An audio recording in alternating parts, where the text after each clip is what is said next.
Students, मेरा नाम अमित मिश्रा है, वेलकम इन इकोहॉलिक्स। देखिए, ट्रस्ट बहुत इंपॉर्टेंट चीज़ है और रिसेंटली ये न्यूज़ आई है कि स्टॉक मार्केट में जैन स्ट्रीट ने 4,800 करोड़ रुपए चुराने की, मतलब मैं स्टॉक मार्केट को मैनिपुलेट करने की और मैनिपुलेट करके 4,800 करोड़ रुपए उड़ाने की कोशिश, पूरी प्लानिंग पूरी तरीके से कर ली थी। सेबी ने पैसा फ्रीज कर लिया है, ठीक है। तो हम बात कर रहे थे ट्रस्ट के बारे में। देखो, आए दिन आप लोग भी अगर न्यूज़पेपर पढ़ रहे हो तो आप ये नोटिस कर रहे होंगे कि एक लगातार ये न्यूज़ आ रही है कि जनता, जो आम जनता है, वो कंटिन्यूसली अपना पैसा इन्वेस्ट करे शेयर मार्केट में। सेविंग धीरे धीरे कम होती जा रही है, बैंकिंग सेविंग। ये बोल रहे हैं कि लोग बोल रहे हैं कि आगे जाके क्या होने वाला है, जीडीपी स्टेबल नहीं है क्योंकि लोग सेविंग इन्वेस्ट नहीं कर रहे हैं। इंडिया की इकोनॉमी डोमेस्टिक इकोनॉमी है, ये वो। फिर लोग इन्वेस्ट करें शेयर मार्केट में और शेयर मार्केट में ये सब खबर आ रही है। तो यही एक बहुत बड़ी परेशानी है। और क्या ये सेबी इस ट्रस्ट को आगे मेंटेन कर पाएगी? क्या ये पहली बार हो रहा है ये? इसके बारे में हम देखेंगे कि क्या ये पहली बार हो रहा है। हर्षल मेहता का स्कैम, जितने भी स्कैम उसको हम देखेंगे। उसके बाद हम देखेंगे सॉल्यूशन क्या है, कि मतलब ऐसा क्या करें सेबी कि ऐसा स्कैम ना हो। चलिए शुरू करते हैं आज क्लास। ठीक है। ट्रस्ट, जो मनी होता है, मनी की जो वैल्यू है वो किस पे डिपेंड करती है? ट्रस्ट पे डिपेंड करती है। अगेन, पहला जो स्कैम है 1992 स्कैम, 1992 पिक्चर आपने देखी होगी, वो स्कैम हुआ था। इस स्कैम में 4,800 करोड़ रुपए का स्कैम था। हर्षल मेहता का जो बंगला है, कार है, ये सब आपने देखा होगा। Big bull. देखो, इस स्कैम में हुआ क्या था? इस स्कैम में हर्षल मेहता एक ब्रोकर थे, मेहता साहब एक ब्रोकर थे। तो बैंक ने ब्रोकर को बोला कि भाई साहब, हर्षल मेहता साहब को बोला कि आप गवर्नमेंट की सिक्योरिटी हमारे लिए खरीद लो। पर उन्होंने क्या करा, उस पैसे से, बैंक ने पैसे दिए मेहता साहब को कि आप इस पैसे से हमारी सिक्योरिटी, गवर्नमेंट सिक्योरिटी खरीद लो। पर मेहता साहब ने उस पैसे से क्या ले लिया, गवर्नमेंट वो स्टॉक मार्केट में उसे इन्वेस्ट कर दिया। जब उसे स्टॉक मार्केट में इन्वेस्ट करा तो स्टॉक की जो भी प्राइस क्या हो गए, बढ़ गए। और फिर एकदम से क्या करा, सारा पैसा निकाल लिया। तो इससे क्या होगा, इनको बहुत सारा प्रॉफिट हो गया। अगेन, मार्केट मैनिपुलेशन का इन्होंने काम किया है। ठीक है। अब इससे बहुत बड़ी परेशानी, मतलब इसका बहुत बड़ा कारण क्या था? मतलब ऐसा क्या गलती क्या थी हमारी, जो हर्षल मेहता ने इतना लूपहोल फॉर्म फाइंड करा और मतलब जो परेशानी थी स्टॉक मार्केट में, परेशानी उसको पता करा और पैसे कमा के ले गए। देखो, सबसे बड़ी परेशानी ये थी कि सेबी और आरबीआई, जो दो, उनके बीच जो बहुत बड़ी फाइनेंशियल एजेंसीज है, उनके बीच में कोऑर्डिनेशन कहीं ना कहीं लैग कर रहा था। कोऑर्डिनेशन लैग कर रहा था, इसका मतलब ये है कि जो बैंकिंग इरेगुलरिटी दिखने वाला काम किसका था, आरबीआई के पास काम था। पर जो सेबी, जो स्टॉक मार्केट में दिख रही थी, वो वीक थी। क्यों वीक थी? क्योंकि बस स्टैट्यूटरी पावर नहीं थी अंटिल 1992 तक। कोई स्टैट्यूटरी पावर नहीं थी। जब ये स्कैम हुआ, फिर स्टैट्यूटरी पावर मिली, मतलब नई नई स्टैट्यूटरी पावर मिली थी। ये लोग कुछ कर नहीं पाए। जो दो भाई थे, दोनों भाइयों को अलग अलग काम दिया था। जो भाई वीक था, उस पर अटैक हो गया और वो बेचारा परेशान हो गया। ठीक है। तो ये वाली परेशानी थी। पहली परेशानी क्या थी? कोऑर्डिनेशन की। अच्छा, इसमें सेबी को पता नहीं चला था, ये जो हर्षल मेहता पैसे लूट रहा है, ये सेबी को मालूम नहीं चला था। ये मालूम चला था जब बैंक ने ऑडिटिंग करी थी ना, तब उसके बाद मालूम चला। जब बैंक ने ऑडिटिंग करी, सेबी ने, जब एसबीआई ने जब ऑडिटिंग करी अपनी, तब मालूम चला यार यहाँ पे तो कुछ ना कुछ प्रॉब्लम चल रही है। और उसके जो एम्प्लॉई हैं, बैंक के जो एम्प्लॉई हैं, वही कुछ ना कुछ काम कर रहे हैं, वो भी करप्ट है। तब धीरे धीरे मालूम चला और हर्षल मेहता का नाम सामने आया। ठीक है। ये वाली एक बात है, पहली चीज ये। दूसरा, आप इसका बताता हूं मैं। केतन पारेख हर्षल मेहता के ही जैसे हैं, इनके ही दोस्त थे ये। केतन पारेख ने भी स्कैम करा था। केतन पारेख का स्कैम क्या था? Circular trading. Circular trading circular trading करा इन्होंने। कैसे ट्रेडिंग करा? इन्होंने क्या करा, एक ही स्टॉक को बार बार बाय करा, बार बार उसको बाय करा। तो जब बार बार बाय करा तो उसकी जो वॉल्यूम था, ट्रेड वॉल्यूम था, सबको दिख रहा था कि यार, सबको दिख रहा था कि इसको बहुत सारे लोग खरीद रहे हैं, हमें भी इसे खरीदना चाहिए, तब जाके हम इसमें पैसा कमा पाएंगे। तो सर्कुलर ट्रेडिंग करके ट्रेड वॉल्यूम बढ़ाया और ट्रेड वॉल्यूम बढ़ा के इन्होंने बहुत सारा पैसा कमाया। जब लोगों ने इसे खरीदना शुरू कर दिया तो फिर इसके बाद उन्होंने बेच दिया और प्रॉफिट कमा लिया। इस तरीके से उन्होंने पैसा कमाया। जब नया नया ये फोन पे, गूगल पे आया था, तब आपने सुना था, तब आपने तब ये गूगल पे वाले, फोन पे वाले क्या करते थे, ट्रेडिंग करने में। मतलब अगर आप ऑनलाइन पैसा सेंड कर रहे हो, अगर ए इंसान बी इंसान को अगर पैसा सेंड कर रहा है, तो अगर 100 रुपए सेंड कर रहा है तो 10 रुपए, 1 रुपए, कुछ ना कुछ पैसे वापस हो जाते थे, कुछ ना कुछ पैसे मिल जाते थे।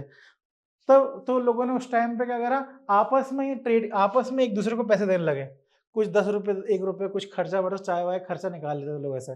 तो वैसे केतन पारेख ने करा, केतन पारेख ने सर्कुलर ट्रेडिंग करी, मतलब एक स्टॉक को बार बार खरीदा, उसकी वॉल्यूम बढ़ाया, उसकी डिमांड बढ़ा दी और फिर उसको बेच दिया।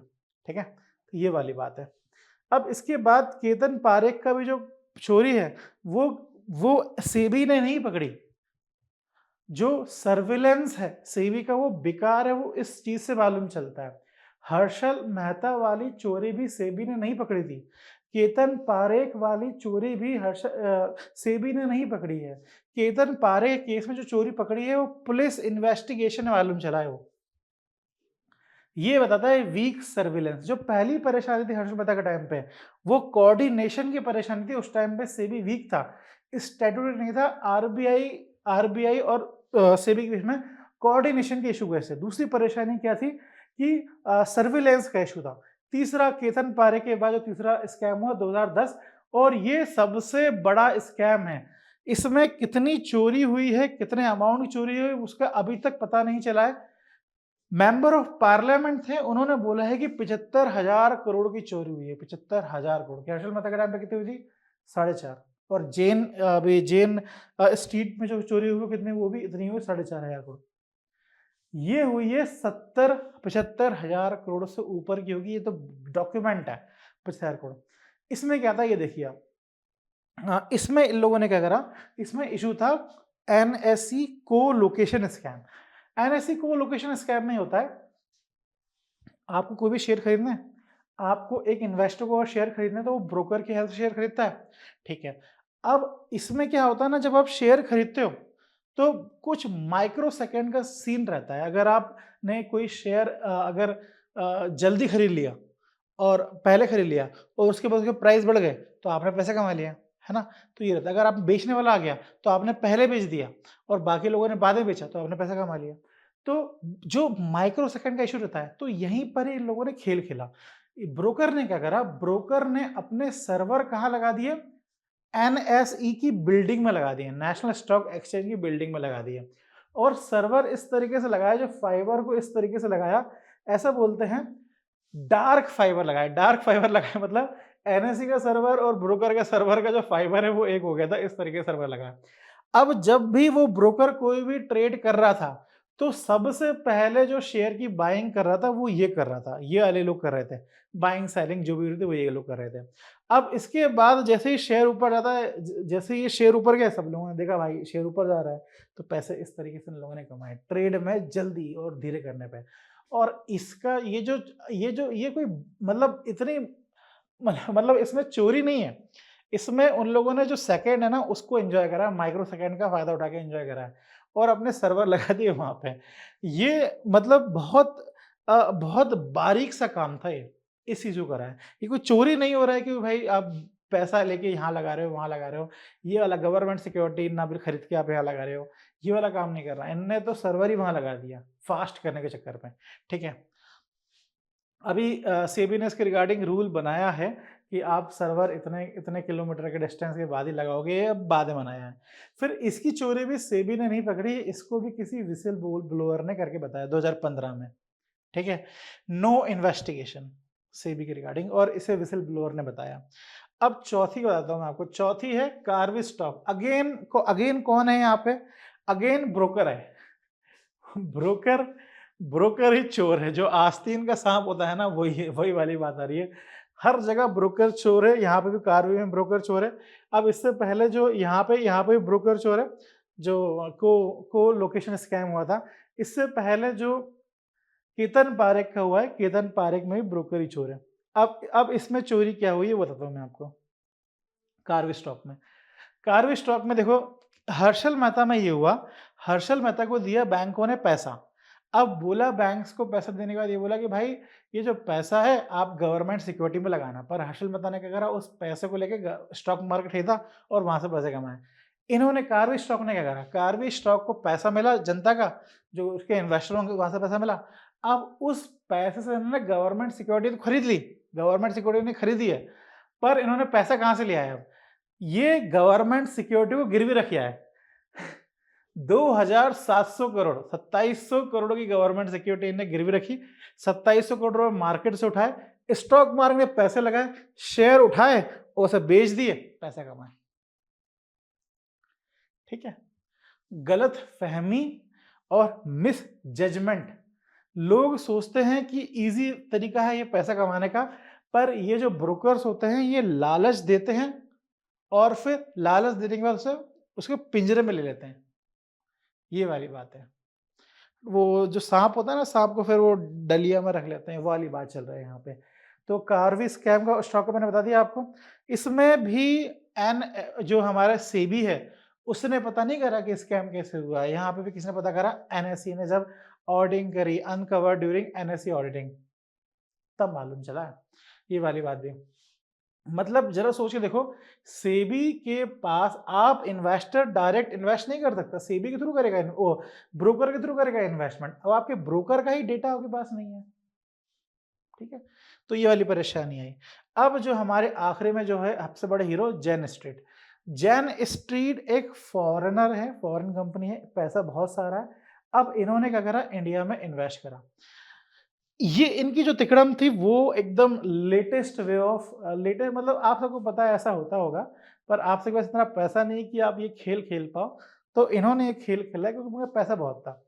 इन्होंने क्या करा? निफ्टी ऑप्शंस, ऑप्शंस आपको पता है कि आप सेल और बाय, आप एक शर्त लगाते हो कि आने वाले टाइम पे इस दिन इस शेयर के प्राइस गिर जाएंगे या उठ जाएंगे, ऐसा शर्त लगाई जाती है। शर्त समझ लेते हैं, जुआ ही होता है एक प्रकार का ये। आपने बोला कि इस स्टॉक का प्राइस, इन लोगों ने, जेन स्ट्रीट ने बोला कि इस स्टॉक का प्राइस इस दिन नीचे जाएगा निफ्टी ऑप्शंस में। ठीक है, सेल करा कि गिर जाएगा। अब इन्होंने शर्त लगाई गिर जाएगा, ठीक है, कोई प्रॉब्लम, इसमें कोई प्रॉब्लम नहीं है। फिर इन लोगों ने क्या करा? इक्विटी जो इंट्राडे ट्रेडिंग होती है, वहां पर जाके उस शेयर को खरीदना शुरू कर दिया। जब वो शेयर को खरीदना शुरू कर दिया तो उसका जो प्राइस है इक्विटी मार्केट में वो बढ़ने लगा। इंट्राडे ट्रेडिंग में क्या बढ़ने लगा? उसका प्राइस बढ़ने लगा। फिर उन्होंने क्या करा? जिस दिन ये डेट आई, जिस दिन उन्होंने बोला था कि इस दिन इसके शेयर गिर जाएंगे, उस दिन इन्होंने सारा का सारा पैसा क्या कर लिया? यहां से छीन लिया, यहां से निकाल लिया। जब यहां से सारा पैसा निकाल लिया, इसके प्राइस गिरे, इसको हो गया प्रॉफिट। ये है निफ्टी ऑप्शंस। पहले तो उसको उठाया, पहले तो बकरे को खिलाया, फिर बोला कि भाई एक दिन आएगा जब तेरे को काटा जाएगा। तो लोग ये कंफ्यूज थे कि इसको खिला क्यों रहे, जब इसको काटना ही है तो खिला क्यों रहे हैं? तो पहले काटा इसलिए खिलाया क्योंकि प्रॉफिट ज्यादा निकाल पाए, ये वाली बात थी। ठीक है, मैनिपुलेट। पर हाँ, इस पे सेबी ने पकड़ लिया और सेबी ने जो पैसा था 4,800 करोड़ उसको फ्रीज कर लिया और ठीक ठाक काम चल गया, मतलब बच गए हम लोग। पर बचे पैसे हैं, ट्रस्ट नहीं है। ट्रस्ट तो अभी भी हट हो गया है। तो ये देखना है कि किस तरीके से मार्केट आएगा फिर से। देखो, इंडिया में जो है ना, शेयर मार्केट बहुत इंपॉर्टेंट है। इंडिया का market have grown significantly, Covid के टाइम बहुत इंक्रीज हुआ, कोविड के बाद बहुत इंक्रीज हुआ। इक्विटी, ये लाइन सुनो, ये बहुत इंपॉर्टेंट है। Equity derivative trading in India is now the largest in the world by volume. Equity जो ट्रेडिंग होती है इंडिया में वो लार्जेस्ट होती है, मतलब सबसे ज्यादा इक्विटी ट्रेडिंग इंडिया में होती है इन टर्म्स ऑफ वॉल्यूम, पैसे के टर्म्स में नहीं, वॉल्यूम के टर्म में। 60% ऑफ वर्ल्ड की जो ट्रेडिंग हो रही है इक्विटी, वो हमारे यहाँ पे हो रही है। पर हमारे यहाँ क्या चल रही है? टेक्नोलॉजिकल गैप है। गैप इसलिए है क्योंकि 1990 से हमने इलेक्ट्रॉनिक ट्रेडिंग करना शुरू तो कर दिया था, पर हमें इतना भरोसा नहीं था कि हम उसे मैंडेटरी कर पाए। फिर 2019 में उसे मैंडेटरी करा गया। ठीक है, ये परेशानी चल रही है हमारे साथ। उसके बाद सेबी के पास बहुत सारे काम है, रेगुलेटरी है, ये सारी परेशानियां भी तो हैं। चलिए अब हम देख लेते हैं सॉल्यूशन क्या है।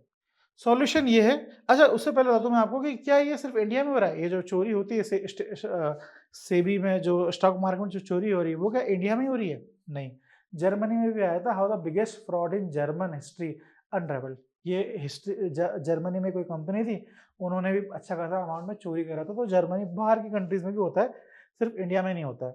अब ये आरोप लगाया जाता है सेबी के ऊपर कि सेबी ही बर्बाद है क्या? आरबीआई तो कितना अच्छा काम करता है, आरबीआई में तो कोई चोरी नहीं होती है, सेबी बर्बाद है, सेबी को बंद कर दो, ये और वो, ऐसी बातें आती है। पर सच्चाई ये है कि आरबीआई ऐसा घर की तरह, आरबीआई एक घर की तरह है, सिक्योरिटी ज़्यादा है वहाँ पे।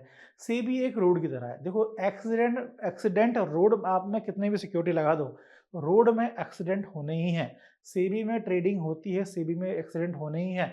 वर्ल्ड ट्रेड ऑर्गेनाइजेशन का आपको पता है कि आईएमएफ, वर्ल्ड बैंक एक तरफ़ा काम है, मतलब पैसे देना लेने वाला काम है। पर जो डब्ल्यूटीओ है, वर्ल्ड ट्रेडिंग ऑर्गेनाइजेशन है, वहाँ पे उसे ट्रेड करना है, तो वहाँ पे प्रॉब्लम आती है। जहाँ पे लेन-देन ट्रेडिंग होती है, वहाँ पे प्रॉब्लम आती है। ऐसा नहीं कि आप उसे बंद कर दो, आपको उसे सर्विलेंस कोऑर्डिनेशन के थ्रू अच्छा करना पड़ेगा डे बाय डे। अब अच्छा करने के लिए हमारे पास पॉइंट क्या है? अच्छा करने के लिए हमारे पास पहला पॉइंट ये है कि इम्प्रूव टेक्नोलॉजी, मशीन लर्निंग आ गई साहब, एआई आ गया, उसका यूज़ करो। बेटर कोऑर्डिनेशन, आरबीआई, सेबी सारे कोऑर्डिनेशन अच्छा करो। Strict rule for new trading methodology, rules बनाओ, अच्छे तरीके से ट्रेड करो। ग्रेटर लीगल पावर्स, क्रिमिनल, देखो आप ये बोल दोगे, आप फाइन लगा दोगे।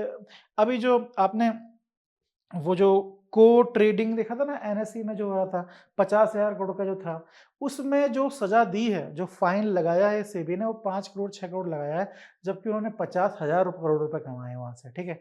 इतना फाइन लगा के क्या होने वाला है? लोग मतलब प्रॉफ़िट ही है। अभी जब यूपीएससी की दुनिया में फेक रिज़ल्ट आते हैं, लोग क्या करते हैं, टॉपर्स के फेक रिज़ल्ट देते हैं कि हमारे यहाँ पे इन्होंने पूरा कोर्स करा है, हमारे यहाँ से इतने टॉपर आए हैं, जबकि टॉपर्स पढ़ते नहीं हैं, फिर भी बोल देते हैं कि हमारे यहाँ से इतने टॉपर्स आए हैं, तो फेक रिज़ल्ट बताते हैं यूपीएससी कोचिंग इंस्टीट्यूट्स। तो उसको रोकने के लिए क्या करा यूपीएससी ने, उनपे फाइन लगा दिया। अब फाइन कितना लगाया, फाइन 30 लाख 40 लाख लगाया, जबकि फेक रिज़ल्ट दिखा के यूपीएससी कोचिंग्स 10-10 20-20 करोड़ रुपए कमा रही है। आप 30 लाख रुपए फाइन लगा दोगे तो क्या हो जाएगा? तो वैसे यहाँ पर है, आपने 5 लाख रुपए फाइन लगा दिया, उन्होंने 50 करोड़ रुपए का 50,000 करोड़ रुपए कमा लिए। आप 5 करोड़ रुपए फाइन लगा के क्या कर लोगे? तो ये वाली बात है। सपोर्ट करो व्हिसल ब्लोअर को भाई साहब, व्हिसल ब्लोअर को मार दोगे, व्हिसल ब्लोअर बनने बंद हो जाएँगे। यही तो असली चीज़ है जो बता रही है आपको अंदर की बात क्या है ना? तो इस तरीके से हम क्या कर सकते हैं, सेबी को और स्ट्रेंथन कर सकते हैं। देखिए, गलती तो होनी है क्योंकि वो रास्ता है, क्योंकि आप काम कर रहे हो, क्योंकि चल रहा है वो, तो गलती तो होनी है। पर हमें हमारे इंस्टीट्यूशन को सपोर्ट करना है, उसको और स्ट्रेंथन करना है और उसे और स्ट्रॉन्ग करना है। ठीक है? कोई भी डाउट है इस टॉपिक के रिगार्डिंग तो आप प्लीज़ कमेंट सेक्शन में लिखिए। अगर आपको समझ में आ रहा है टॉपिक तो please like, comment, subscribe our channel. Thank you, have a nice day.